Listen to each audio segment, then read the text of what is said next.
Hello, good afternoon, and welcome to this session of Anantha, the Poetry Festival that is being conducted by Samyukta Poetry. And today, in association with Abhidanantar, the journal, Samyukta Poetry is conducting a roundtable on post-globalization poetry in Marathi. Marathi is a very crucial language in terms of the articulation of alternate spaces, in terms of articulation of identity, the dialogues of which initially began in languages such as Marathi, Malayalam, and Bengali in India. So to spotlight Marathi as well as, could you not share your screen, please?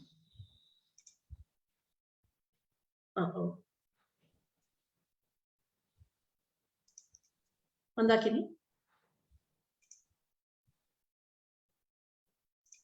I'm sorry, I can't affect this. This person has the right to do it. Removed them. Okay. Yeah. Okay. Thank you. Yeah, so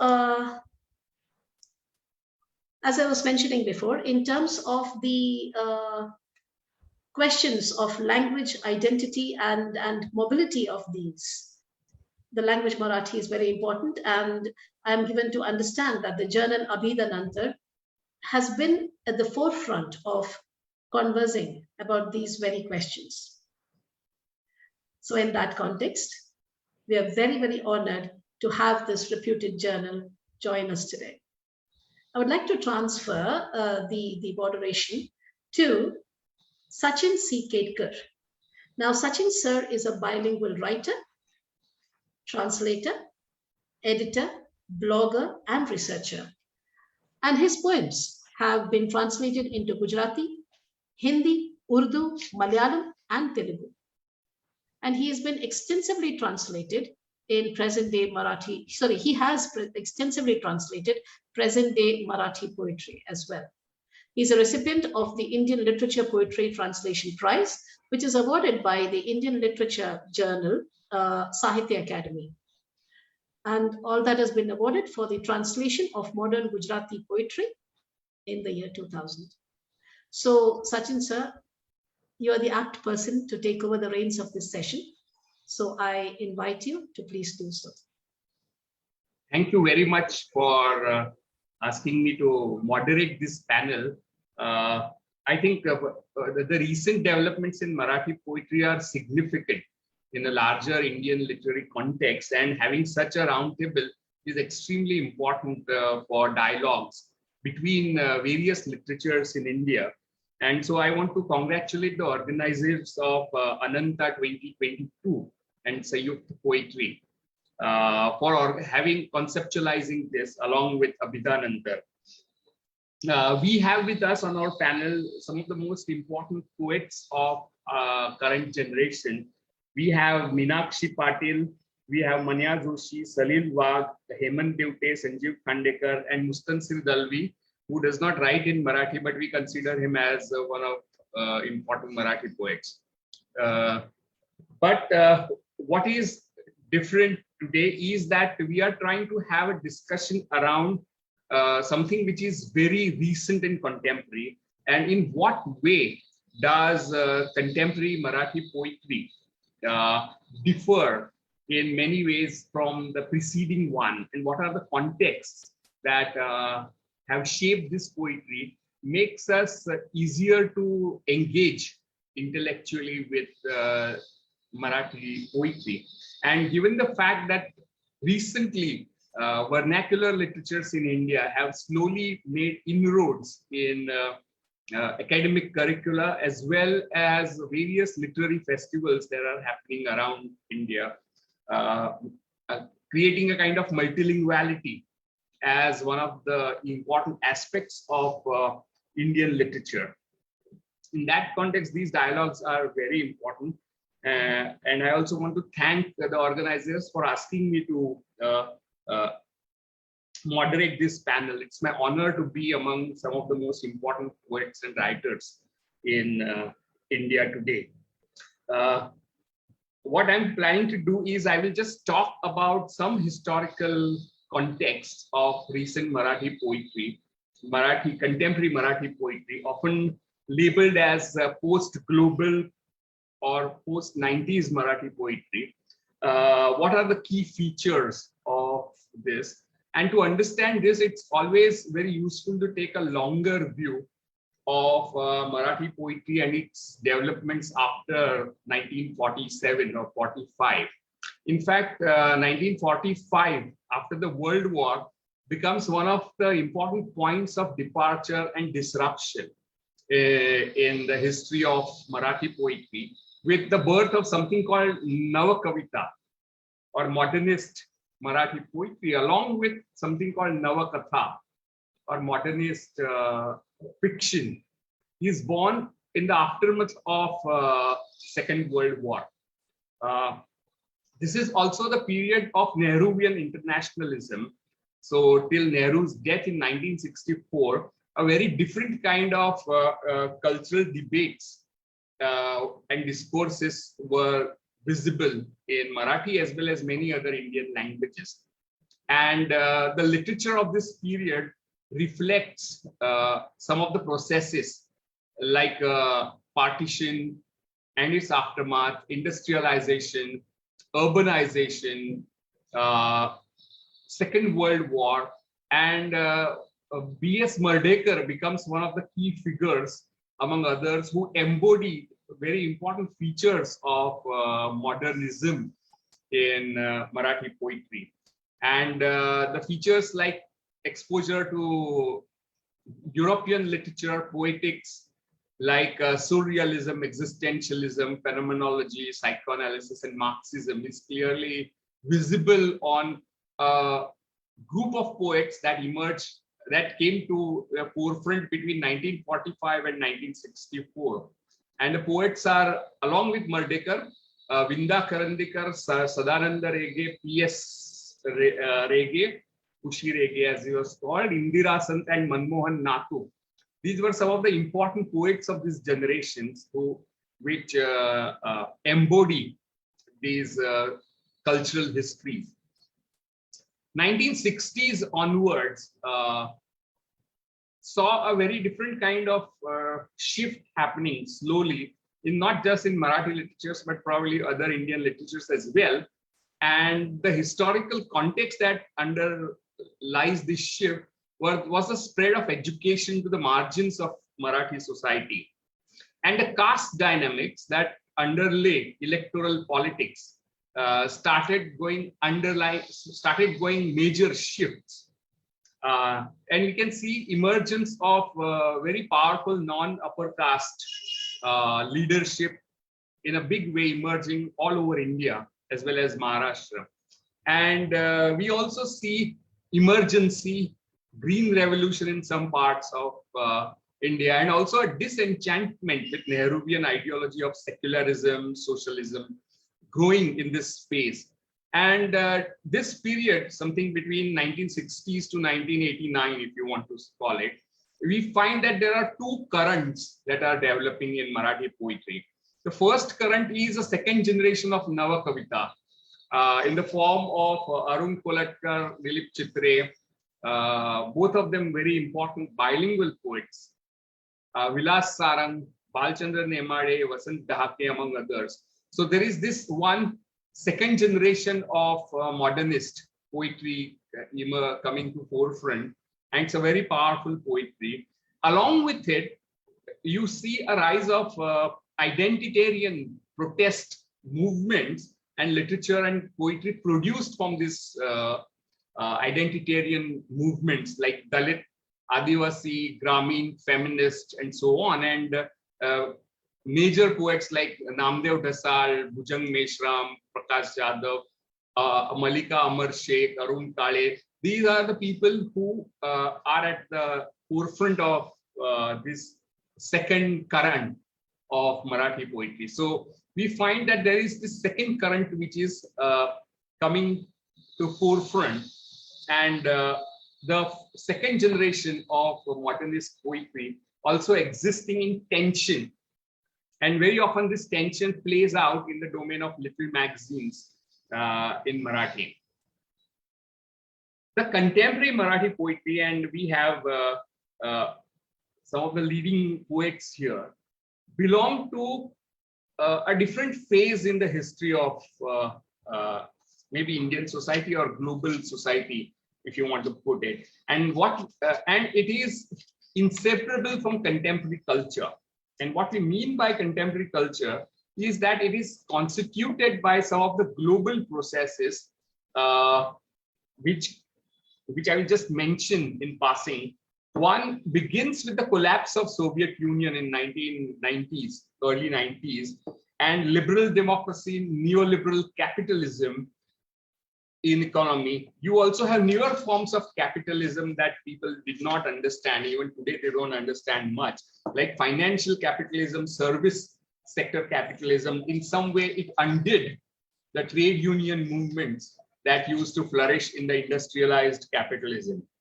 We also see end of socialism, and all these important writers who are with me, we are in some way slightly older, because I remember Manmohan Singh's speech in the parliament where he was showing the postcard, and he says that the days of postcard socialism are over.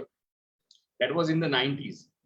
We also find the rise of corporate culture beginning to assert itself in this space. So this is the first development, which is not limited to Marathi, but it's global in nature. The second process that began in the 90s is the rise of majoritarianism. Means we discussed the identitarian movements of 60s to 90s. They were largely minority assertions. They were assertions of marginal and minority sections of the society. With something like Ayodhya movement, we find emergence of majoritarian identitarian politics taking over and almost overriding these minority movements. And we find it's in some way backlash against the multiculturalism or this minority identitarian politics that became prominent between 60s and the 90s.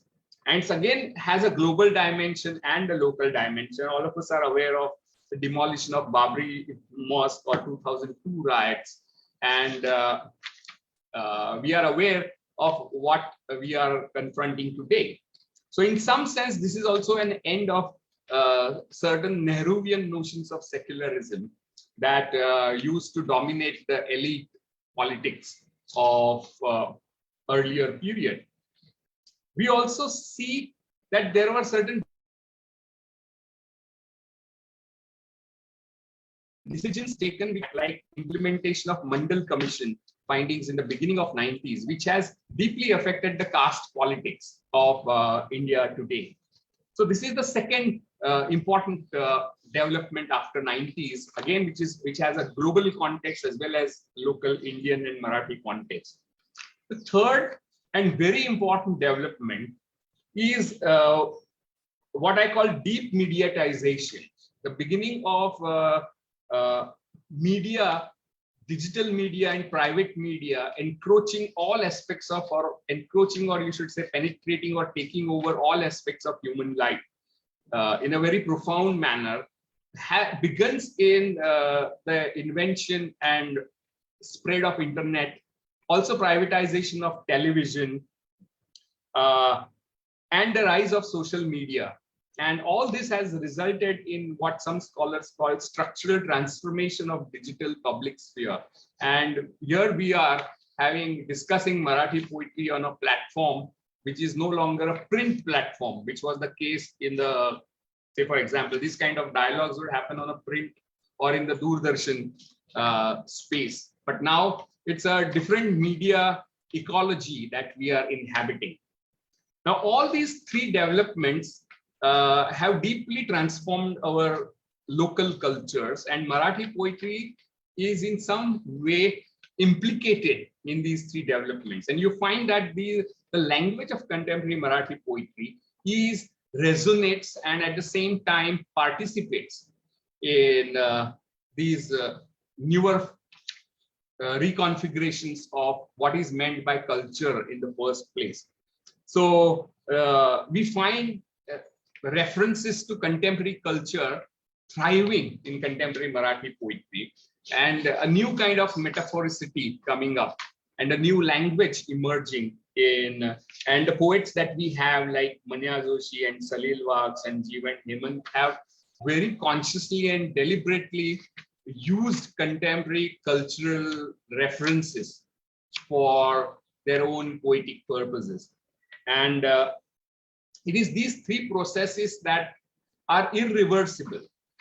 In many ways, you can't go back to the Cold War period. This irreversibility is something that we have to look at when we look at contemporary poetry. And one of the things that we have been arguing in Abhidananda is that to understand this newer developments, you require different intellectual tools and concepts to read and understand and interpret this poetry. We can't use the concepts and the frames developed by the earlier poetry for understanding contemporary one. So this is, in a nutshell, a kind of background, historical background to contemporary Marathi poetry. And what we will do is we'll begin by poetry reading, and people who are listening to this conversation will have a better sense of what I mean when I say that the materials, themes, and techniques have almost changed. The language of poetry has changed along with Marathi language. Marathi language itself has grown more and more hybridized, and one of the key factors of emergence of this kind of new poetry is Mumbai as the site for the production. But not only Mumbai, of course, you also have Pune, which was one of major IT and corporate hub. But Mumbai and Pune, because these were the cities of the 90s in many ways, they were new cities. They were no longer the cities of Gurudat that we are talking about. And so this city finds its voice in many of the poets that we are going to look at. So what we'll do is we'll begin with poetry of Manya Joshi. And Manya Joshi is one of the important poets of this generation. And he has been associated with Abhidananda, one of the leading magazines of this period. He has two collections, Jam Maja and Bhagwan Trip. And his poetry is distinctively innovative in terms of its technique and craft. And so what we'll do is we'll begin by listening to Manya's poem, followed by reading of translation from his poems by Mustansir. So I think that is how we can proceed from here. So I invite Manya to read his poems.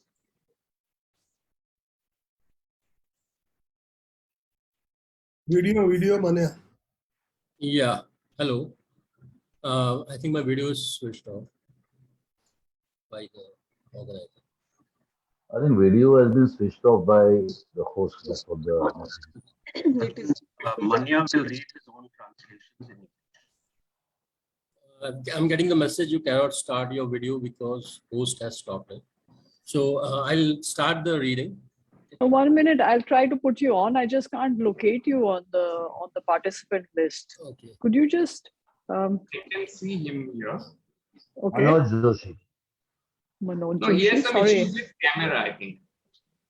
Right, Manya? It's What? Manoj Joshi, Yeah. but better known as Manya Joshi. Okay. Anyway, I'll start so that we won't waste further time. Yeah. Yeah. Okay. The first poem is Mallu item. जैसे मल्लूंच्या घरातील गंध विशिष्ट हळुवार पसरत गडद coffee जैसे पान पाणीदार कुंभिलप्पम वातड bubblegum आमुस वेड विस्फारलेल्या झाडांत जैसे रिंगलचा wafer झुकलेला खारावलेला फ्लेवरचा बस क्रंची वाय फळता सायकेडेलिक लाळे जैसे साध्याचे तट मल्लू जॉइंट डस्की ॲम्बियन्सचा मग्न मलाबार बॅक वॉटर सा सिम्युलेक्रम कष्टाळू हातांत चहाचे बागान जैसे गुरुवायूर टेम्पल बाहेर हलव्याच्या टपऱ्या लोकल मॉल मधील आदिवासी इन्स्टलेशन लोकल मॉल समोरील इंडो चायनीज गाडी तोच तो गंध कस्तुरी बेंबीत विशिष्ट. Thank you. I'll read this in the English translation. Sorry. Kind of like the whiff of a Mallu household specific permeating deep coffee. Kind of like a lustrously ficumbilappum stringy chewing gum, fermented fixation in dumbstruck tree. Kind of like a Pringles chip, saddle-shaped, salted, bursts of flavor, nonsensical crunch, slobbering, psychedelic. Kind of like a sadhya meal in a mallu joint, engulf malabar of dusky ambience, simulacrum of backwaters. In a tea estate, in untiring hands, kind of like the halwa shops outside Guruvayur Devasum and Adivasi installation in a local mall and Indo-Chinese food cart opposite a local mall, the familiar with kasturi in the navel. Specific. Thank you. I'll read my second Marathi poem, which is called Salute. Okay, my video is there still. Can you just try starting your video? Yeah. Okay. Yeah, is it on now, the video? Yes, sorry about that. It's Yeah, on. no problem. Yeah. Okay, so the second one I'm reading, it's called Salute. तीव्र होते वाढ मंद्र बेशुद्ध कबुतरांचे vibrate मोडवर गुटर गुटर गुटर गुटर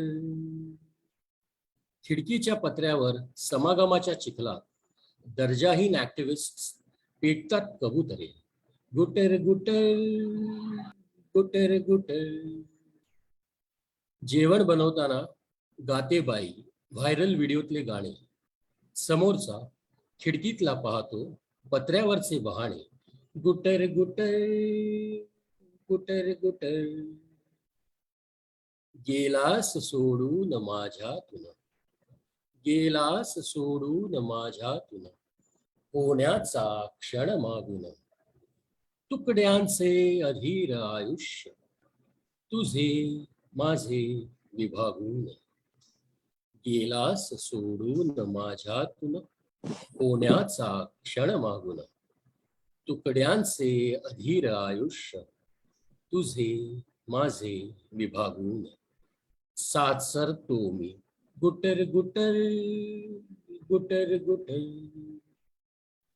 कृतघ्न कबूतर तेरे को salute. I'll read the English translation of this. It's called Salute. Penetrating growth, poignant, unconscious. Pigeons on vibrate mode, conscious. Gutter, gutter, gutter, gutter. On the window roof, slime of passion. Classless activists, charged up pigeons. Gutter, gutter, gutter, gutter. A woman sings while cooking at the window, a viral song. The observer in limbo watches romantic subterfuges on the window roof. Gutter, gutter, gutter, gutter. You left me mining midway. I'm pining for a toy. Oh boy, am I undermining? I stutter, non-stop greeting. Gutter, gutter, gutter, gutter. Ungrateful pigeon, I salute thee. Thank you. Okay, I'll read the last Marathi poem. It doesn't have an English translation, so yeah. This is called Tidy. Ye nagatai, agaye nagatai tai. माझ्या पेनामधली संपत आली शाई. माझ्या पेनामधली संपत आली शाई. ये अगताई, तुझ्याशिवाय घर पण नाही, खरंच सांगतो ताई. ये अगताई, ताई काय झाले बघना घराला, आजी झाली खुळी, आजोबा टेकले मराला. ये नगताई, ताई गात नाही गाणी कुणी, कुणी नाचतच नाही, टेक्नॉलॉजीचा उपयोग कुणी करतच नाही. ये नगताई, ताई बाबा पाहत बसतात डिकन्स्ट्रक्शनच्या साइट्स, आईने सोडून दिला समाजवाद, आजोबांना वेपरवेवचा नाद. ये नगताई, ताई खूप काही आहे ताई, तू येच ना ग आता ताई. जिजूना पण सांग हा, आता कराच कशी घाई. ये नगताई, अग ये नगताई ताई. माझ्या पेनामधली संपत आली शाई. माझ्या पेनामधली संपत आली शाई. माझ्या पेनामधली संपत आली शाई. ताई, thank you.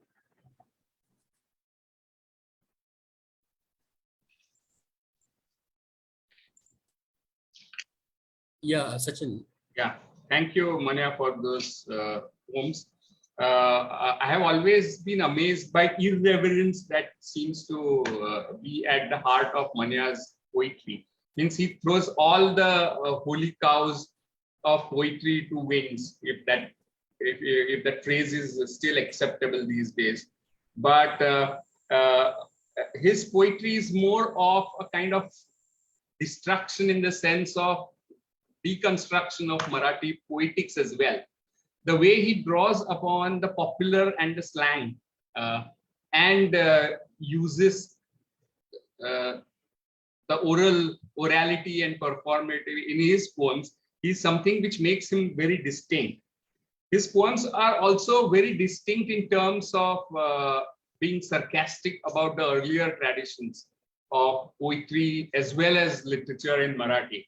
So while there was a tendency in the earlier poetry to be sacrosanct about things like orality, I think Manya's own poems seem to be far more irreverential and kind of misuse of tradition that he does.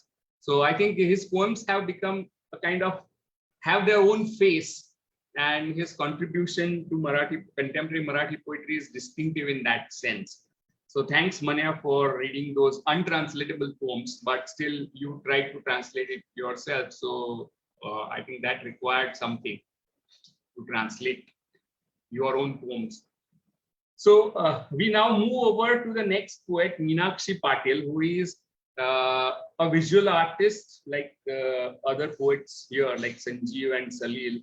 And she's a writer, poet, and she is into administration as well. And she has extensively written on art and literature in Marathi. She has also written on proverbs and sayings in Khandeshi dialect. And she has held 4 solo exhibitions and installations to her name. And she has participated in dozens of group shows. If I remember, she also won a Anantha Poetry Prize way back in 2008 or so, if I'm not mistaken. That was a long time ago. So I invite Meenakshi to read her poems, followed by translations. And I think Mustansir is going to read the translations. Yes. Yes. Okay, so let's have Meenakshi. Thank you, Sachin, for the generous introduction. I express my thanks to Samyukta Poetry for organizing this wonderful festival. So friends, yesterday, Hemant and I were discussing about Manya Joshi's poems. And we came to conclusion that Manya Joshi's poems are very difficult to translate due to his unique style of expression, content, and his treatment. And just now we have enjoyed his poems. Now I would like to begin with my first poem, हल्ली मला दिसत नाही. हल्ली मला दिसत नाहीये म्हणून फार white वाटतं. हल्ली मला दिसत नाहीये म्हणून फार वाईट वाटतंय. तसं मला कायमच वाईट वाटतं. चष्म्याच्या फ्रेम बदलल्या, काहीच उपयोग होत नाही. काचा बदलायचा प्रयत्न केला तरी ठार दिसत नाहीये. आणि वाईट वाटणं तर मात्र फार मोठं मोठं होत चाललं, जे मात्र कुणालाच दिसत नाहीये. मला सारं काही व्यवस्थित दिसतंय असं ठामपणे सावलीला वाटतंय. मला सारं काही व्यवस्थित दिसतंय असं ठामपणे सावलीला वाटतंय. तिला इतकं ठाम कसं वाटू शकतं याचं मला विलक्षण वाईट वाटतं. वाद घालून उपयोग नाही. वाद घालून उपयोग नाही, कारण मी रात्री तिला चांगलंच झोपटलंय असं ती कंठरवाने सांगते. पण रात्री सर्वत्र अंधार असताना सावलीच पडत नाही हे तिला पटत नाही. मात्र भर दिवसा उजेडा सावली दिसतच नाही असं तिला वाटतं. हल्ली मला दिसत नाही. हल्ली मला दिसत नाहीये म्हणजे काय, तर अंधारही दिसत नाहीये आणि उजेडही दिसत नाही. मग मला दिसतंय काय? मग मला दिसतंय का हे मात्र कुणी अगदी सावली विचारत नाहीये याचं मला वाईट वाटतंय. याचं मला वाईट वाटतं. Now I request Mr. Bai to read the translation. Thank you, Meenakshi. I will read the translation of this poem. It was translated from the Marathi by Sarabjit Garcha. I can't see at the moment, and that breaks my heart. Actually, I'm always low. It's no use changing the spectacles frame, so I tried replacing the lenses. But my vision is still blurry. The dejection is blooming, and nobody can see that. I can see everything clearly. This is what the shadow believes firmly. Her conviction hurts me. Objecting won't work at all, because she's saying in a ragged voice that I gave her a sound thrashing last night. She doesn't buy the fact that a shadow can't form in the absence of light. Instead, she feels that it is invisible in broad daylight. I can't see at the moment. What does that mean? It means I can see neither darkness nor light. Then what do I see? Even my shadow doesn't ask me, and that breaks my heart the most. Thank you. My second poem is मुलीने सांगितलेली गोष्ट. रोज सांगते मुलीला गोष्टी. रोज सांगते मुलीला गोष्टी, झोपताना भरवताना. डोळे करून लुकलुकते, ती पण पाहत राहते मनातल्या मनात गोष्टीतल्या पात्रांना.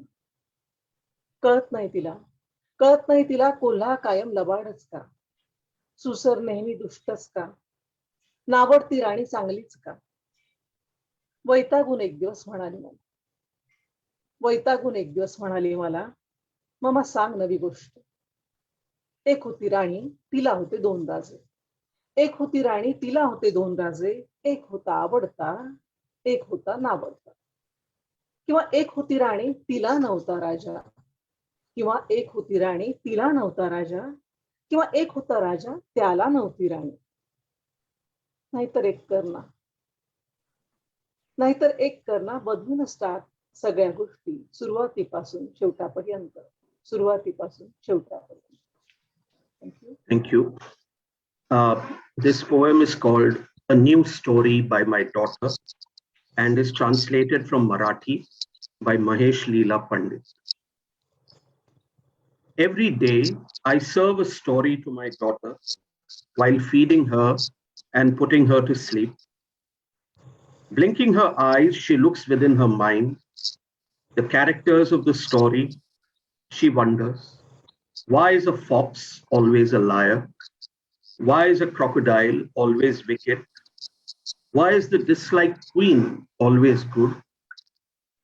Being annoyed one day, she told me, Mama, tell me a new story. There was a queen, she had 2 kings. One was the favorite, the other was disliked.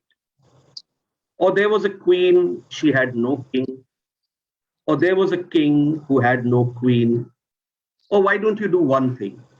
Change all the stories from beginning to the end. Thank you, Bhai. My last poem for the day is कष्टाचा खारा वास. संध्याकाळी 5:30 वाजता अ पासून ज्ञ पर्यंत सगळे धावत सुटतात जीवाच्या आकांताने. खसाखस कोंबले जातात बस ट्रेनमध्ये, पुस्तकं पेपरांमध्ये, उपनगरांमध्ये, उपनगरातल्या गल्ल्यांमधल्या खुराड्यांमध्ये. कपाटात कोंबावीत असंख्य कपड्यांची लक्तरं, तशीही माणसं कोंबली जातात. कपाट उघडताच बदाबदा पडणाऱ्या लक्तरांसारखी सकाळी या शहराच्या अंगावर पडतात. ट्रेनमध्ये गुदमरलेले हे लोंढे फुटलेल्या उमरात वळवळणाऱ्या किड्यांसारखे सजगता स्वतःला रंगरंगोटी करून आणि पुसू पाहतात फसा स्प्रे व पावडरींनी या शहराच्या वाऱ्याला लागलेला ओशट दमट कष्टाचा खारा वास. Thank you. The salty smell of hard work.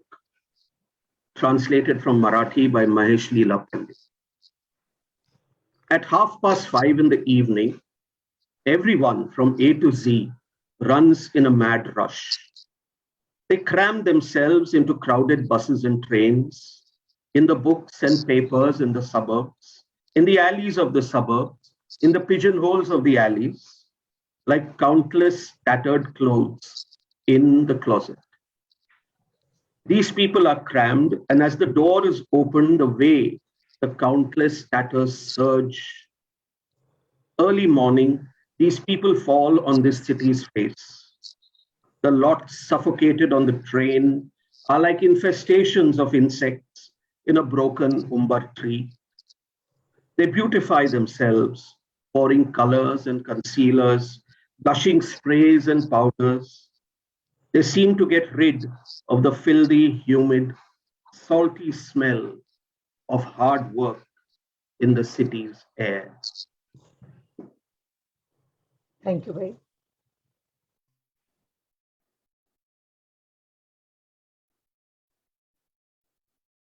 Thank you. Over to Sachin. Yeah. Thank you, Meenakshi, and thank you, Mustansir. Mustansir is an important poet writing in English. He is also a very important translator. And his important work of translation is Iqbal's Shikwa and Jawab-e-Shikwa, which is titled as Taking Issue and Allah's Answer. And he has also translated Hemant Divte's poetry, and his own English poems feature in multiple anthologies. So thank you, Mustansir, for reading those translations.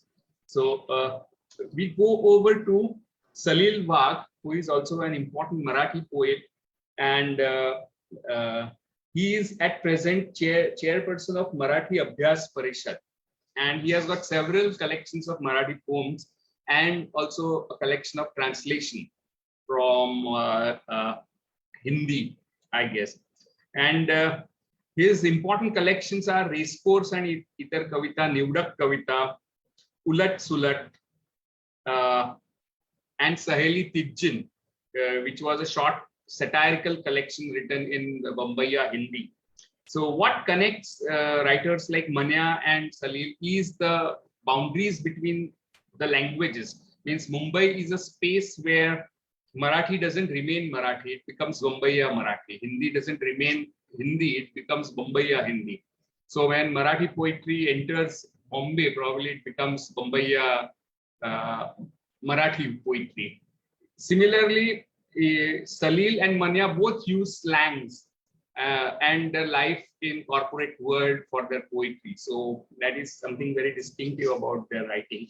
So I invite Salil to read from his poems. And I think Mustansir will read translations of Salil's poems. Salil. You are muted, Salil. I think you will have to unmute yourself.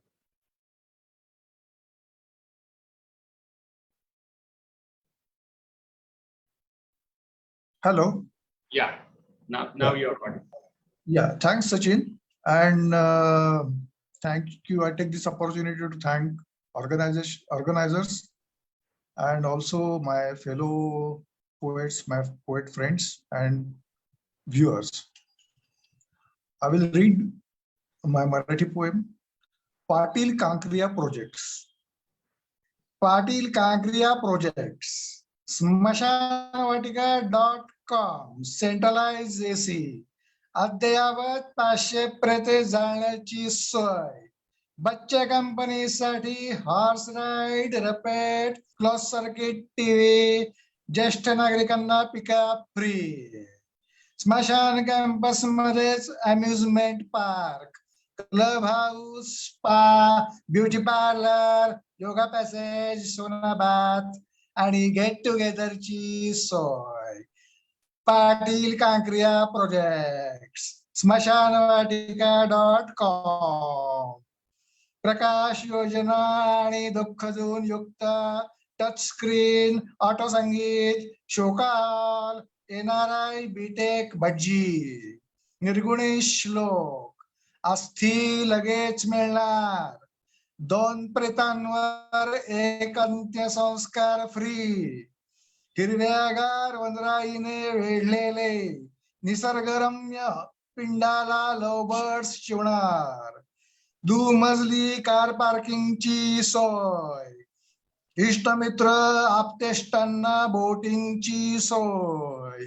स्मशानवाटिका.com. Patil Kankariya projects.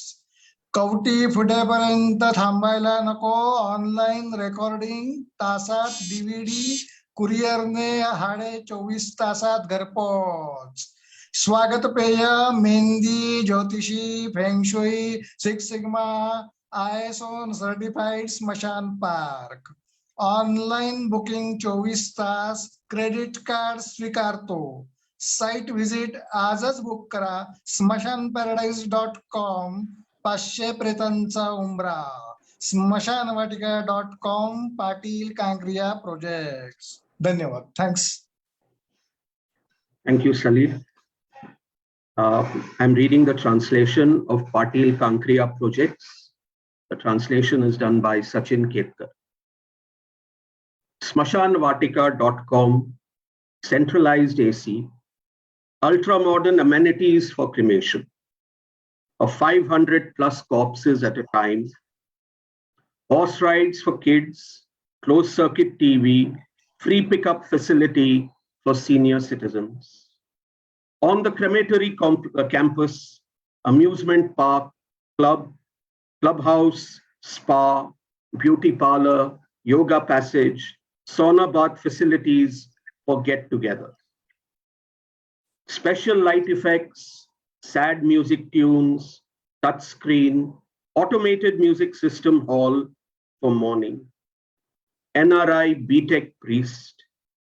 On the spot shlokas, death chants, one funeral arrangement free on every 2 corpses. Surrounded by lush greenery and natural scenery, lovebirds will peck at the pindas. Double-storied parking space, boating facility for relatives and acquaintances. No need to wait till the skull cracks in the pyre. Online recording facilities, DVD within an hour. Ashes home delivered by courier. Welcome drink, Mehendi, astrology, Feng Shui, Six Sigma, ISO certified crematory park. Online booking open 24/7. We accept all credit cards. Book your site visit right now. shmashanparadise.com, specially for 500 plus corpses. Thanks. Thank you very much, Thank you. Mr. Njit. Sachin.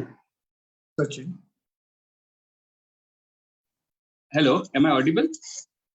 Yes, yes. Right. So are you reading only one poem, Salil? Yeah, because the only translation is available. Okay. Okay, so we will go over to the next poet. Next poet is Hemant Divte, who is a poet, editor, translator, publisher, and poetry activist. His collection Reloaded recently, not Reloaded, Paranoia recently won Keshav Sud Puraskar recently. And his poems have been translated into 30 international languages. And he is associated with Abhidanantar, the leading periodical of the 90s. And he also publishes some of the most important poetry in Marathi as well as other Indian languages. And he is an international publisher of poetry. So probably Poetry Paper Wall is one of the important publications that he looked at. So he is also a very important Marathi poet whose earlier works have been translated into English by Dilip Chitre, among others. So I invite Hemant Divte to read his poems, followed by Mustansir Dalvi, who will read his English translations. So Hemant Divte. Thank you, Sachit. Am I audible nicely? Yeah. Okay.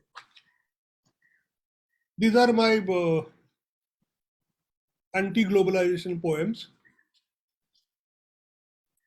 First one is Paranoia. घोषणा माझ्यापर्यंत आल्यास नाहीत, ना आल्या प्रति घोषणा. फक्त धडाधड दारं बंद होत गेली, खिडक्या बंद होत गेल्या. धडाधडा डाऊन झाली शटर्स. हिंदू मटन शॉप मध्ये टांगलेली बकऱ्याची बॉडी उतरली. रान बाजारातल्या बाया आणि भडवे गायब झाले. ऑमलेट पाववाला तव्याखालचा स्टोव बंद करून गायब झाला. शिव वडापाववाला वनटासला गेला. एशियाटिक समोरचा भेलपुरीवाला चर्च गेटात घुसला. तंबाखू पानवाल्या जगदीशने सरकवली महापरात आळेखाली. टिंब टिंबला पाय लावून मीही पळणार होतो, पण सत्याच्या तव्यावरचं सनसाईड अप हाफ फ्राय पावामध्ये घालायचं बाकी होतं. भूक खूप मोठी असते आणि लांबही, जिंदगी सारखी स्वतःच्या आईची टिंब टिंब करून भोगायला लागते. पार्ट 2. आवाज येतायत कानातून, जसा रातकिडा अडकलाय कानात. जीवाच्या आकांताने तो आणि मी एकमेकांच्या तावडीतून सुटण्याच्या प्रयत्नात आहोत. बाबरी कुरतडल्यापासून. घरात असो वा घराबाहेर, मृत्यू आणि त्याची दहशत करणारच आहे आपला पाठलाग. अन वेळ आली की होणारच आहे खेळवा खल्लास. मुंबईत जगायचं तर जगायलाच लागतं टिंब टिंब पाटेस्तवर. फाटण्याच्या इंतजारात सततच्या दहशतीची सवय एक व्यसन आहे, कधीही न सुटणार.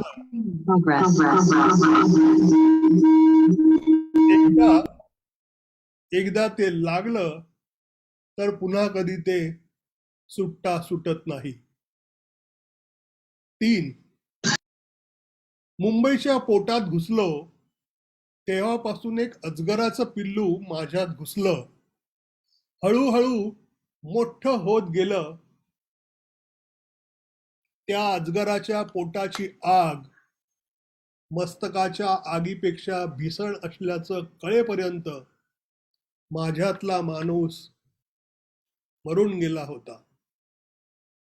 आवाज येतायत कानातून आणि मी भाड्याबद्दल विचार करतोय. भेंडीचा भाव वाढलाय, बहुतेक दंगल भडकलीये भेंडी बाजारात. मी काय गुन्हा केलाय की सारखे सारखे भास व्हायला होत आहेत मला, की बॉम्बस्फोट होणार आहे आत्ताच मॉलच्या पार्किंगमध्ये. प्रश्न पडतात उगाचच की अचानक मटणाचे भाव का कमी झालेत. अचानक फुटपाथवरच्या पॉर्न सीड्यांचे भाव का कमी झालेत. अचानकच मुंबई मटका खेळणारे हिंदू मुस्लिम का खेळू लागलेत. मुझफ्फरनगरच्या दंग्यात परवाच पोहोचलेला सलमान कसा मेला. कानात आवाज होत असताना एका पाठोपाठ एक गाड्या येतात, भयानक किंचाळ्यांनी भरभरून, आणि चुपचाप गोधराच्या आठवणी देऊन जातात. किंचाळ्या येतात, या अल्लाह. आरोळ्या येतात, जय श्रीराम. या अल्लाह परवरदिगार, श्रीराम, जय राम, जय जय राम होऊन जातात कानात. कप्पे नाहीत, कानात फक्त आवाज राहतात आणि मनात दहशतीच्या आठवणी. Over to Mustansi. Thank you, Hemant. I will read the translation of Paranoia. I have done this translation myself. But before I do that, if I may just add a sentence or two to what Sachin has already given in his initial introduction. I have been privileged to translate some of the poems of at least 3 of the poets who are there in this session. And it has been a certain privilege because it has fed into my own understanding of my own poetry and the language that I use when I write poems in English, or when, of course, I translate them. I think the one point that I would like to make is that all the poets here who form part of the contemporary Marathi scene show a very clear awareness, and there is a very conscious understanding of the world that they are in. And I think that is a very important thing. For example, the tide of rolling and rising totalitarianism, majoritarianism that we are seeing, countered by a slightly slower but inexorable tide of climate change, which we are going to see, come together in the world today in the form of its changing and rather fragile economies. And it is in this space that I tend to see most of the poets who are reading today, including yourself, Sachin.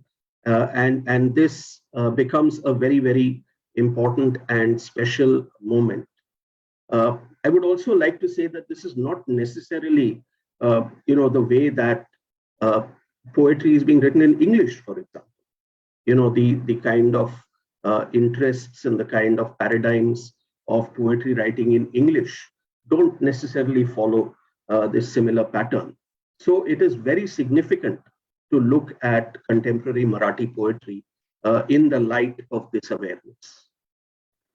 So with these few words, I will start reading my translation of Hemant Devte's Paranoia. The battle cries never reached me. Neither did the shouts in response. I only heard the gunfire of doors and windows slamming shut, and the rolling rattle of shutters pulled down. Hanging carcasses were hastily taken down from the Hindu mutton shop. Both prostitutes and pimps went missing from the flesh pots of the city. The omelette pav wala turned off the stove below his tawa and legged it. Shiv vada pav wala scarpered likewise. The bhelpuri wala opposite the Asiatic disappeared into Churchgate station. Jagdish, vendor of tobacco and pan, shifted his wherewithals below the RA sign. I too was about to save my ... by making a run for it, but I still hadn't slipped the sunny side up of truth between slices of toast. Hunger, both large and long, is like life. One has to bear it and keep going, making a ... of oneself. 2. Sounds emerge from my ear as if a bed bug is stuck there, a sigh as if both of us are constantly trying to break away from each other ever since the Babri was brought down. At home or outside, death or the terror of death stalks us constantly. And while the time may come when our game will surely be up, but anyone who lives in Mumbai has to live until his ... gets taken while waiting for it to get taken. Being habituated to constant terror is an addiction that can never be overcome. Once you are in it, nothing or no one will pull you out of it. 3. The moment I entered Mumbai's womb, an infant python entered me and slowly grew larger and larger. And by the time I realized that the fire in the python's belly was far worse than the fire between my temples, the human inside me had long departed. 4. Sounds emerge from my ear, and I'm thinking about the rent and the rising cost of bhendi, probably caused by a riot in Bhendi Bazaar. What had I ever done to deserve these unending forebodings that bombs are about to go off in the mall's parking lot? I'm beset by questions. Why did the price of mutton suddenly fall? What caused the price of pirated porn CDs sold on the footpaths to suddenly slide? Why did Mumbai's matka players suddenly start playing the Hindu-Muslim game? How did Salman, who had just reached Muzaffarnagar, suddenly die in its riots? And as sounds keep coming out of my ears, trains rush past one after the other, filled with heart-rending screams, quietly leaving me with memories of Godhra. Here screams of Ya Allah, there screams of Jai Shri Ram, Ya Allah Parvardigar, Shri Ram Jai Ram, leave my ears ringing. There are no compartments in my ears. only a space that retains sound and the ever-present terror in my mind. Thank you, Mustansir. I will read my last poem. Other poets don't need to worry. We have time till 3:30. भाषेचं काय झालं? थकेली सुकडी खाल्लेल्या भुकेल्या मुलाच्या भाषेचं काय झालं? काय झालं? Tyre tyre खेळत गावभर भटकणाऱ्या मुलाच्या भाषेचं काय झालं? गोट्या टबू खेळणाऱ्या किरकोळ मुलाच्या भाषेचं काय झालं? सुरपारंब्या विटीदांडू लगोरी भवरा नवरा नवरी डॉक्टर खेळणाऱ्या मुलाच्या भाषेचं काय झालं? जत्रेत उन्हाळ पिपाण्या वाजत फिरणाऱ्या मुलाच्या भाषेचं काय झालं? चिंध्यांच्या गोळ्याने मारामारी आणि क्रिकेट खेळणाऱ्या मुलांच्या भाषेचं काय झालं? आपल्याच मित्रांशी बोलताना घाटी ठरलेल्या मुलाच्या भाषेचं काय झालं? भाषेचं काय झालं? Over to Mustansir. What happened to language? What happened to the language of the boy sucking on a sugarcane stick? What happened to his language, this vagabond, rolling an old tire all over his village? What happened to the everyday tongue of this little boy playing taboo and marbles? What happened to the language of the child who loved Surparambhya, Gilli Danda, Lagori, Tops, Mummy, Daddy, Doctor? What happened to this free bird who lustily blew his whistle during the jatra? This brawling boy who played appa-rappi and cricket with a ball of rags? What happened? The same boy who spoke with his own friends later, self-conscious of his obviously ghati tongue. What happened to his language? Kai zalo? Sachin, one moment. Let me show you this book, very, very important book, not because that I have published it, but this is book by Mustansir Dalvi, which he has actually written during the first lockdown. I mean, part of it actually, Marathi, the original English. Then afterwards, in the second lockdown, we translated, myself, Udayan Thakkar and Mustansir himself translated in Hindi, I translated in Marathi, and Udayan Thakkar translated in Gujarati. Also, our friend Sudhir Patwardhan gave very nice, I mean, actually he also had a show based on the same theme. So we have 5 paintings of his inside the book and 4 languages in this walk. I will request you to go through this book. It is supported by Poetry Foundation. This is our first Poetry Foundation book. And I thank all those poets. I thank Mustansir and Patwardhan, of course. Thank you. Please go ahead, Sachin. Yeah. Thank you, Hemant. Thank you. That's a very important information. Thank you very much. And when Hemant was reading his poem, I was reminded of Freud's quote that paranoid is never entirely mistaken.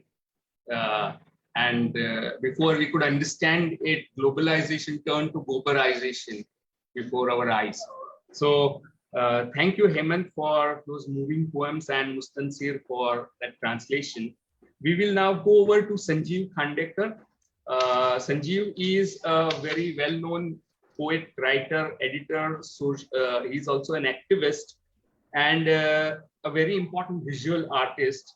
He has around 6 collections of poetry to his name, and he has exhibited his art solo and in groups in India and abroad. So I invite Sanjeev Khandekar to read from his works, and Mustansir will read translation of his poem. Sanjeev. Thank you, Sachin. I unfortunately have hardly any translations available of my Marathi writings, and therefore I have to restrict myself with one poem, and that written some almost 20 years back. Uh, Second thing is, most of my poems are long poems, and therefore, in every reading program, I have to read a part of some poem. Similarly, today, I'm going to read uh, in the Marathi poem part of it. This this is titled as in Marathi also is titled as Mutatis Mutandis. Mutatis Mutandis is a legal term, and generally when a change is executed, it is written like Mutatis Mutandis, change has been done. However, Karl Marx had used this term in a different way. He called it a necessary change, and this poem is about change, the change which happened post. Of course, Sachin had elaborated on it when he gave his introductory talk. We all are living in a changing, ever changing, consistently and constantly changing situation, world around us, universe around us. And this particular poem is about the change which we uh, experienced beginning of the millennium. So this is Mutatis Mutandis. I'm reading a portion of it, a part of it from original Marathi poem. खरं म्हणजे तिच्या आधी हे डॉक्टरच्या लक्षात यायला हवं होतं. निदान नर्सच्या तरी. मी नर्सला भेटलो. सिस्टर असं काही. ती म्हणाली तुम्ही डॉक्टरनाच विचारा ना. म्हणाली माझा काही संबंध नाही. मी म्हणालो तुमचा काहीच संबंध असणार नाही. माझं एवढंच विचारणं की डिड यू नोटीस. सिस्टर म्हणाली तिला गाई आहे, इतके पेशंट्स आहेत, इतक्या इमर्जन्सी, 14 नंबर अवघडलेली आहे. मी म्हणालो अजून तुम्हाला काय करायचे नसत्या चौकशा. सिस्टर फनकाराने निघून गेली. तिने गीता, बायबल, कुराण इत्यादी काही हवं असल्यास हेल्प डेस्क करून घ्या, गॉड ब्लेस यू वगैरे सांगितलं. डॉक्टर मी म्हणालो. त्यांनी मान डोलावली. म्हणजे तुम्ही नोटीस केलं होतं मी विचारलं. त्यांनी परत मान डोलावली. म्हणाले it is quite normal, don't worry. मी म्हणालो काय नॉर्मल. ते म्हणाले म्हणजे काय की असं होऊ शकतं. त्यांच्या टेबलावर एक बरणी, बरणीच्या द्रवात एक बाळ तरंगत.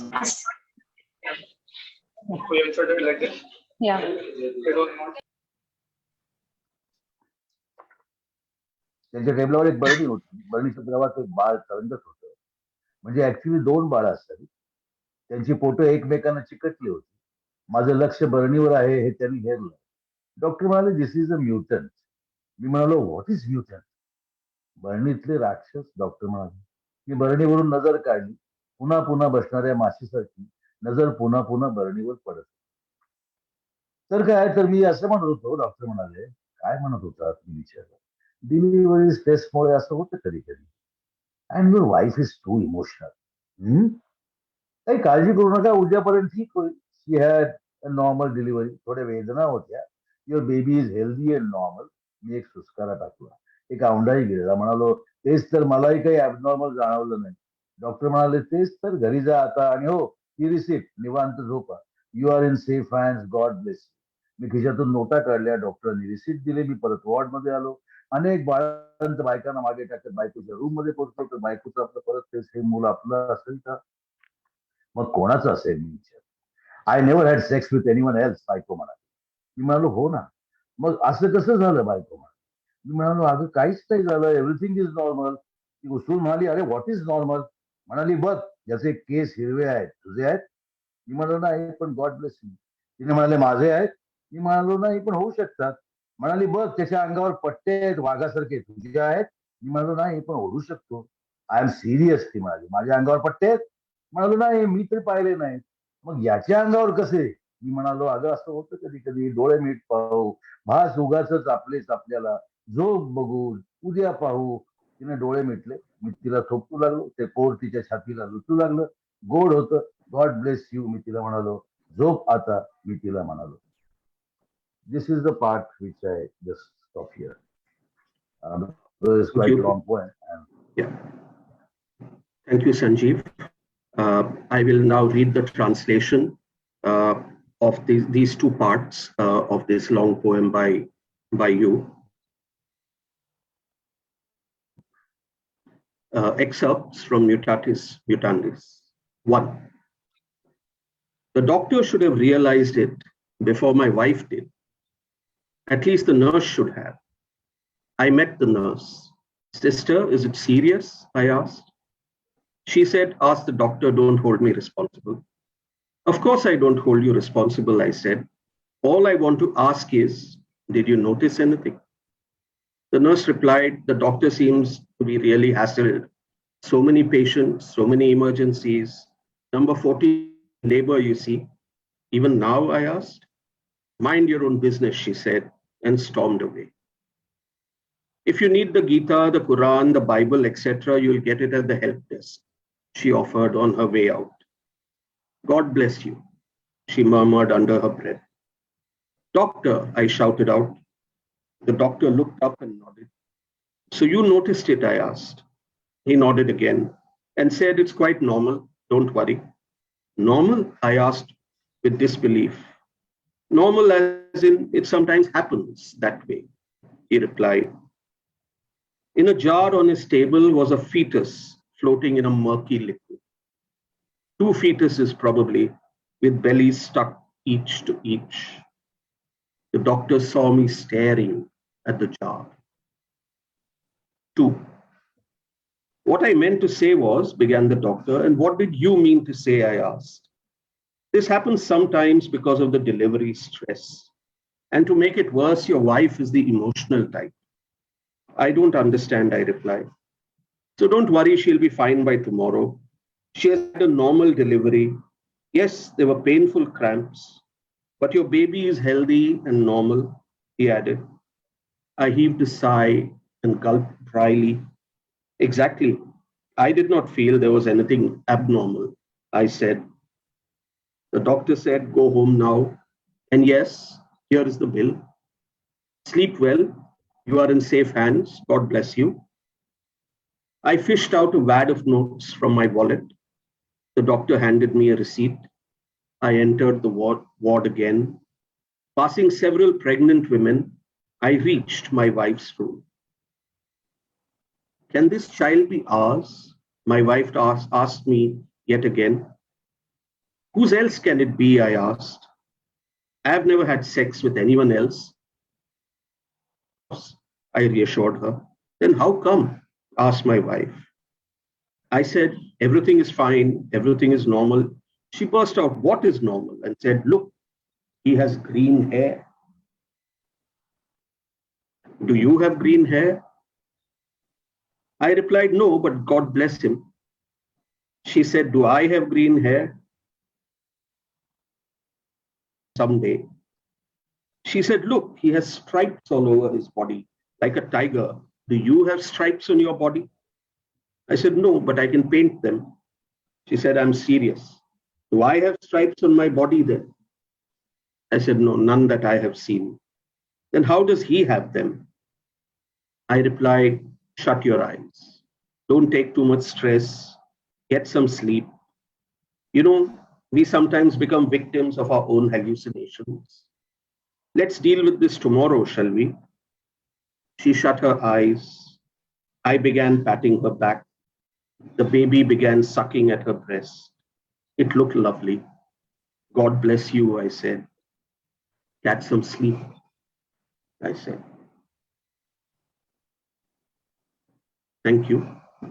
And now, for the final reading of the day, I would like to invite our host, Sachin Ketkar. bilingual writer, translator, and a very important academic of note, to read his poems in Marathi. Yeah. Thank you, Mustansir. The poem is titled Dolphin Paratle. And this poem was written when I heard the news that dolphins have started coming back into those canals after Corona virus lockdown that happened globally. So it affected pollution levels all over the world, and the dolphins started coming back. So dolphins paratle.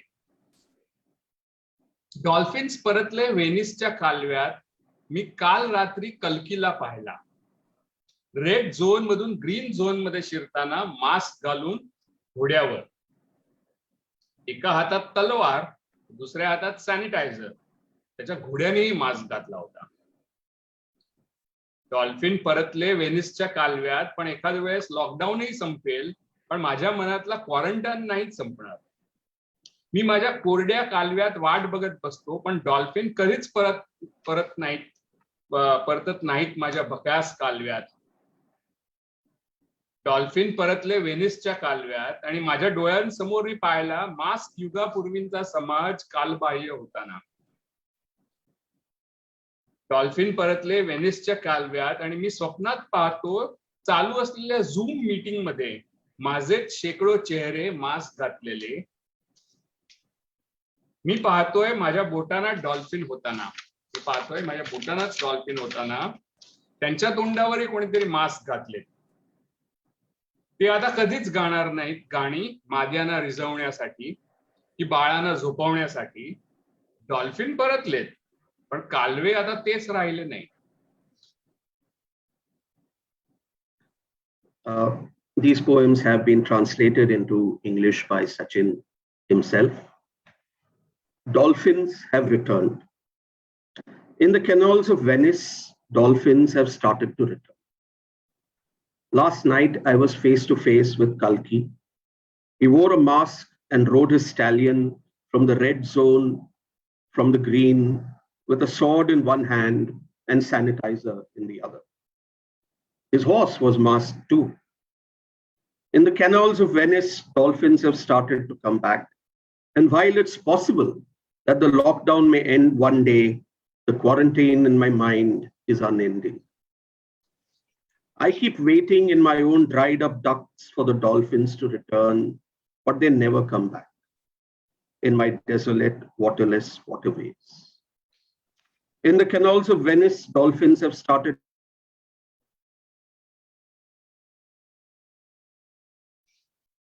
or the age of mask die and grow obsolete.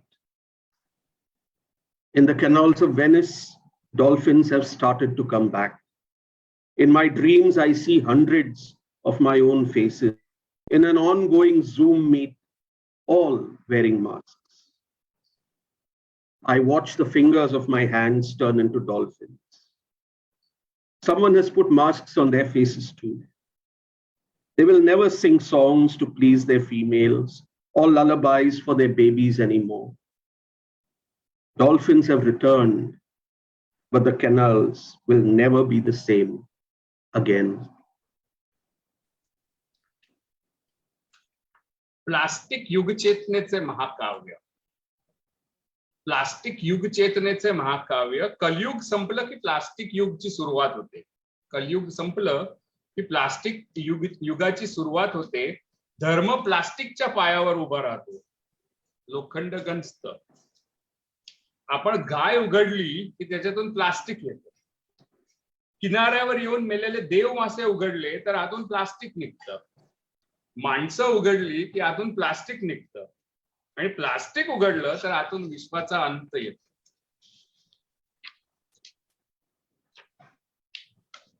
An epic for the age of plastic. The age of plastic begins as the age of Kali draws to a close. Dharma stands on a single last plastic leg, iron rusts. If we open the cow, plastic comes out of it. If we open the whales that have come on the seashores to die, plastic comes out of them. If we open people, plastic is what we get. If we open plastic, the end of the world comes out of it. माझी शेवटची कविता आहे Sunny Leone आणि Lawrence फुलपाखरू. Sunny Leone आणि Lawrence फुलपाखरू. सहाराच्या वाळवंट्यात कुठेतरी लॉरेन्सच्या फुलपाखरानं पंख फडफडावल्यामुळे चीनमध्ये आलेल्या चक्रीवादळासारखी तू येऊन धडकतेस आमच्या हँग झालेल्या जागतिक खेड्यात. सहाराच्या वाळवंट्यात कुठेतरी लॉरेन्स फुलपाखरांनी पंख फडफडावल्यामुळे चीनमध्ये आलेल्या चक्रीवादळासारखी तू येऊन धडकलीस आमच्या हँग झालेल्या जागतिक खेड्यात. थर्मोडायनामिक्सच्या सगळ्याच नियमांपलीकडे तुझं साम्राज्य. एंट्रोपी पेक्षाही सुंदर तू मृत्यूसारखी. आणि माहितीसारखी तू अनप्रेडिक्टेबल आणि इरिव्हर्सिबल. जिथे वासना होते रिडंडंट, जिथे काया असते व्हर्च्युअलिटी, आणि आत्मा हा विठ्ठलाची बायनरी अनअवेलेबिलिटी. आणि आता मन कुठे इतरत्र धावेलच कसं. तू जरी असशील मृगजळाची गंगोत्री डिजिटल, आणि संतुलन हरवलेलं असेल माझं स्टोकॅस्टिक मन, पण तुझ्या बाहेरचं हे कोडग जग हे स्ट्रेंज अट्रॅक्टर पुन्हा आणून सोडतं मला जिथे मी पूर्वी होतो तिथेच. आयुष्य असं रिकर्सिव्ह असतं. मृत्यू ते मृत्यू मधली जागा असते, fractal.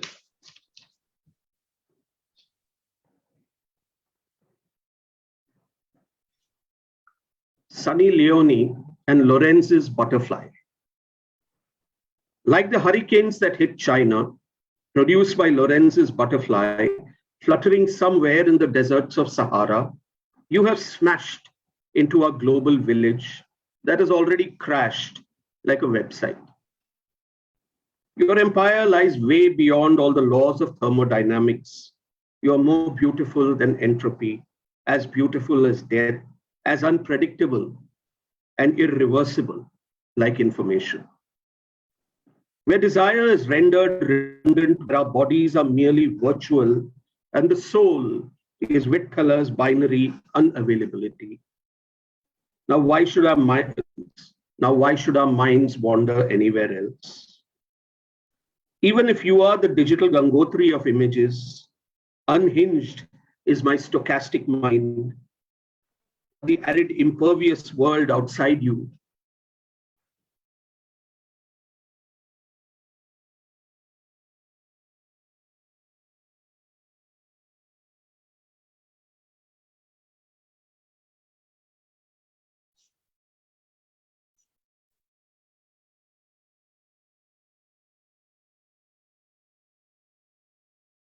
Mustansir, you have to unmute yourself. You've been muted by mistake. Sorry, the Zoom call was broken. I'm afraid your connection was unstable, Mustansir. So maybe you can just repeat the last section once your connection becomes stable. You hear me? Yes, it's good now. Yeah, it's good. With your permission, may I just read the poem again in Definitely. translation? Please. I'm sorry. Yes, but, yes, please. Yes, please. Do repeat. I can't hear you very clearly. Please do read the translation all over again. Thank you. Please go ahead. Please read the translation. Yeah. Okay, I'm going to read the translation again. I hope that you can hear me clearly. Yeah, now we can. Sunny Leone and Lorenz's butterfly.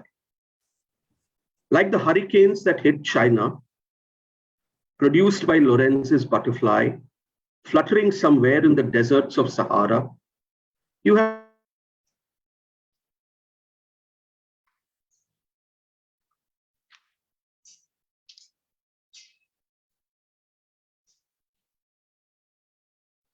I think if Mustansir is having connectivity issues, I will read the translation, last section of it, so that it doesn't get repeated? Yes, Sachin. Yeah, Please go ahead. I think there is some connective issues with Mustansir. Yeah. Yes, yes. Yeah. Yeah. So your empire lies way beyond all the laws of thermodynamics. You're more beautiful than entropy, as beautiful as death, as unpredictable and irreversible like information. Where desire is rendered redundant, where our bodies are merely virtual, and the soul is Vittala's binary unavailability. Now, why should our digital minds wander anywhere else? Even if you are digital Gangotri of mirages, unhinged is my stochastic mind. But the arid, impervious world outside you is the strange attractor, which brings me back to where I was. Life is recursive like this, a fractal, a space that separates two depths. Thank you very much for allowing me to read my poems. Thank you very much. Thank you so much. So you're welcome to continue with the discussion, Sachin Yes. ji. Yeah. So I think these poems in English translation gave an overview of the scenario of contemporary Marathi poetry. So people will have a sense of kind of poems that are written. And we would be very happy to take questions. But I would like to also acknowledge translators of including Mustansir and Mahesh Leela Pandit and Sarabjit Garcha and others who are making this poetry available to non-Marathi readers. So with that, I think we can take certain questions, and if there are some queries or some observations that people have to make, then that would be welcome, since we have some time on our hand, five minutes or so. Before you begin, Sachin, may I just acknowledge everyone here and thank everyone for allowing me to read these translations. It's a privilege to do that and quite an experience even as one is doing the readings. You can see how well the poems stand no matter what language they are in. Thank you. Thanks, Mustansir, for translating and reading, making this poetry available to non-Marathi readers. So your involvement is appreciable. So we thank you for that as well. Yes, Sachin, this is Sampurna here. I wonder if I may ask a question. Why not? I'll keep my video off because the internet is not good. This term, listening to all of you, I was thinking, and also in response to Mustansir's comment about that, the confluence of climate change and political instability somehow finding its way very powerfully into Marathi poetry. And, this term eco-poetics gets bandied around a lot these days. But today I was thinking that so much of what I'm hearing from y'all is much closer to this term than what sometimes attempts to pass itself off as eco-poetics. So I wonder whether any of you three poets and also translators who are here might have a comment on this or a response even. Sanjeev, Hemant, Manya, Meenakshi, anyone, Salil would like to respond? Yeah, definitely, Sampurna. I mean, as a poet, writer, and also as a reader of Marathi poetry, I find it very very clear that that many experiments or many attempts were made to bring this present ecological crisis, derangement, etc., into poetry and art in Marathi. Just, apart from anything else, my own attempt, I remember both in visual art as well as I have at least four separate shows, specifically having title like Anthropocene and Capitalocene. And even in poetry, it comes similar way. Besides that, another important thing which I find while writing myself and a couple of other things when I was listening to Sachin and when I was reading Sachin's poetry, some of the kind of the words, symbols, and the linguistic meanings of those words, and those symbols also change in recent past. Like for example, uh, in Marathi we call burshi the fungus. No, fungus was used in a rather like a term which is like kind of something which you don't want to have it around you. But with the new knowledge of fungus, and that fungus is like mycorrhizae and kind of thing, which basically connects trees from one tree to another tree and creates a huge network around the city, around the jungle, around the forest, around nature. And this whole idea of fungus changes that. Similarly, the new findings about wolf, new findings about the spider. Also, what happens is the kind of imagery which was there earlier, based on the knowledge and based on the associations and based on the earlier human habitats and civilizations, are changing. In the new poetry, in the new writing, in the new even visual art also, whatever we express, these new symbols are the same words do not connect the same way. They have a different meaning to it. That's the major change. I mean, one of the major changes I would like to emphasize here. Uh, there's a lot of other things which I'd like to speak. Of course, the time is a bit less, but this is what one of the major things we want to underline. Mm. That's brilliant. Yeah, thank you. Thank you, Sanjeev. And as poetry is a response to crisis, individual, social, cultural, political, I think climate crisis, you cannot means turn a blind eye if you are a poet. You are affected. Any sensitive human being is affected by climate crisis, and even insensitive people can be affected by climate crisis these days. So it's unavoidable part of contemporary art and culture, right? Yeah. Another aspect which I wanted to emphasize, like see Manya Joshi's poem or Salini's poem for that matter. Now here the translation will have always limitations because what happens is they are making comments and they're making they're trying to even cross challenge and vitiate the sound of the poetry, earlier poetry, the sound of the words also, and the kind of Bhavgit culture which we had in Marathi or in every language, for example, for that matter. They want to break that also. What happens is, if you see, their poetry has to be translated into with the sound also. That's very difficult translation because this kind of poetry collection, you will require kind of audio clip or something like that attached to that. That the person who is reading the translation in English will also listen the soundtrack. So this is a new different thing. I mean, uh, might be tomorrow we might require these soundtrack experiments as a part of understanding the linguistic experiments. That's another thing which I would like to add.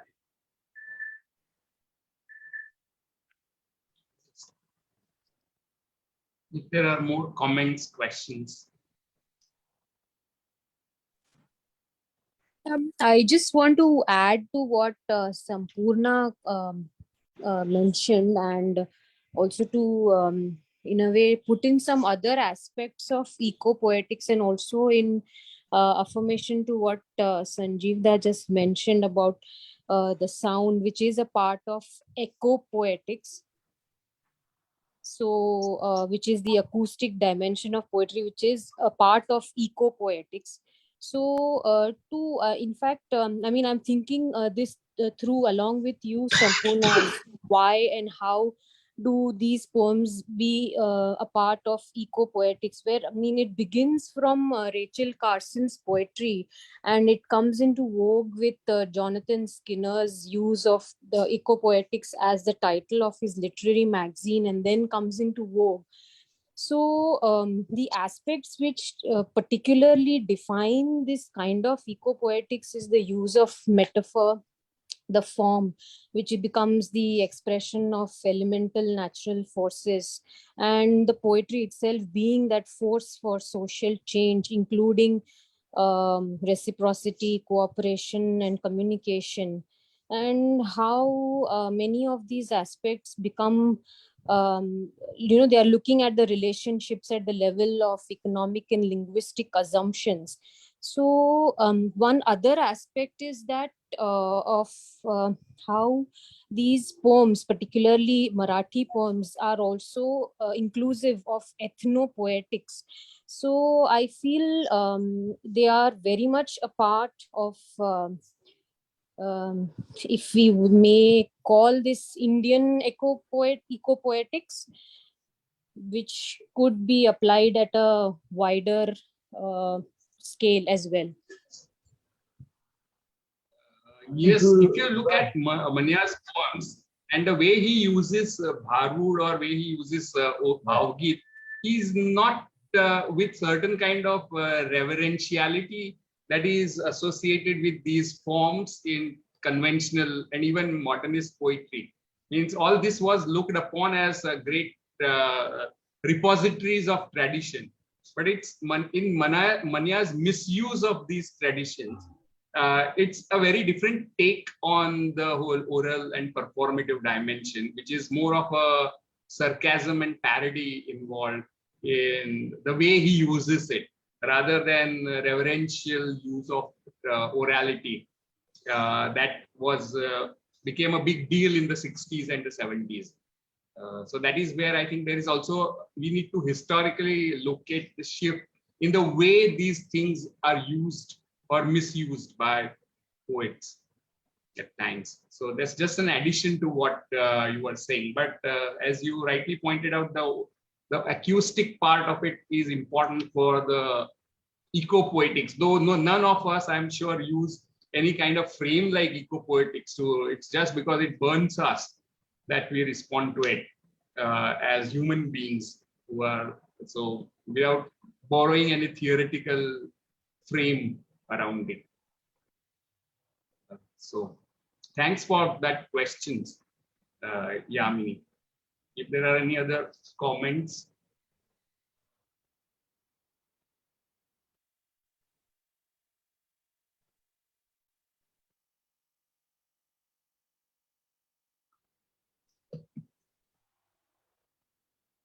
I just want to add here once. Can I? Yes, yes, please. I just remember this, since we're talking about acoustics and the sense of it, or a kind of nad. I remember one interesting experiment made by our early generations, the Kru Joshi, R.K. Joshi. He, in his poetry, two different kind of things he employed and the experiments with. And one was, of course, about acoustic and reading around the whole idea of happening, which is to do with the poetry, and the whole idea of happening, the performance. So there you used to read, and sometimes to read as a collective reading or a individual reading. Apart from that, what he used to do also is he uh, he used to in a calligraphy kind of thing, he used to write the poetry. So on one side, the writing of the poetry, like writing by your hands, what happens is the visual of the word and the visual of each letter, its sound, and that's just on one side comes as a visual expression of it. On the other side, there is the recitation of it, and the third thing is, of course, the overall experience of writing and as poetry as such. This was one major experiment made earlier by the early generation. Of course, it stopped with the Kuzoshi, but now with Manya Singh or Sari Singh, a couple of us we've done similar kind of thing. But we are trying to expand this limitations of language, sound, words, letters, and the surroundings. The new sounds are coming. Those new sounds we're trying to gather and put back into the backbone of the poetry. I think you see that even in Salil's parodic reading of right. Patil ka kariya. Right, correct. Or even he made some experiments with the texture also. Earlier, if you see Salil's earlier poetry, just on the texture itself, I mean the texture of the writing, he has made some experiments in poetry. Don't try to read this or make sense of it. Is a body copy. Don't try to. That is Anyways, very. I think we should end here. Otherwise, it will be like it will go on, and it will be like our like video Zoom call kind of a thing will happen. So now I think with our next issue of Abhidanantar, let's again all meet personally, and we'll organize a program of our reading. We'll ask Sachin for his date first, and maybe I think in the second or third week of June we should come together again in Mumbai. And for this program also, all will be sent rupees 10,000 rupees online. Don't say no to it. And for the program also, next program. You are going to send us 10,000. You are going to send us 10,000 rupees. We are taking money through Poetry Wala Foundation and paying it to poets. So okay. I think you should take this discussion offline, gentlemen. Yes, I think this is it's being streamed on Facebook and it's being recorded. So the exact negotiations should be Sonia saying, "Oh wow," and she has approved the amount. We can put Hemant on record for saying this thing. Yeah. Exactly. Okay. Thank you very much. Thank you you. very much. Thank you so much. Thank you. Thank you very much. Thank you, Samyukta. Yeah. Thank you. Chivkami and Poetry and all of you who are here, I thank you all for being here and listening to our Marathi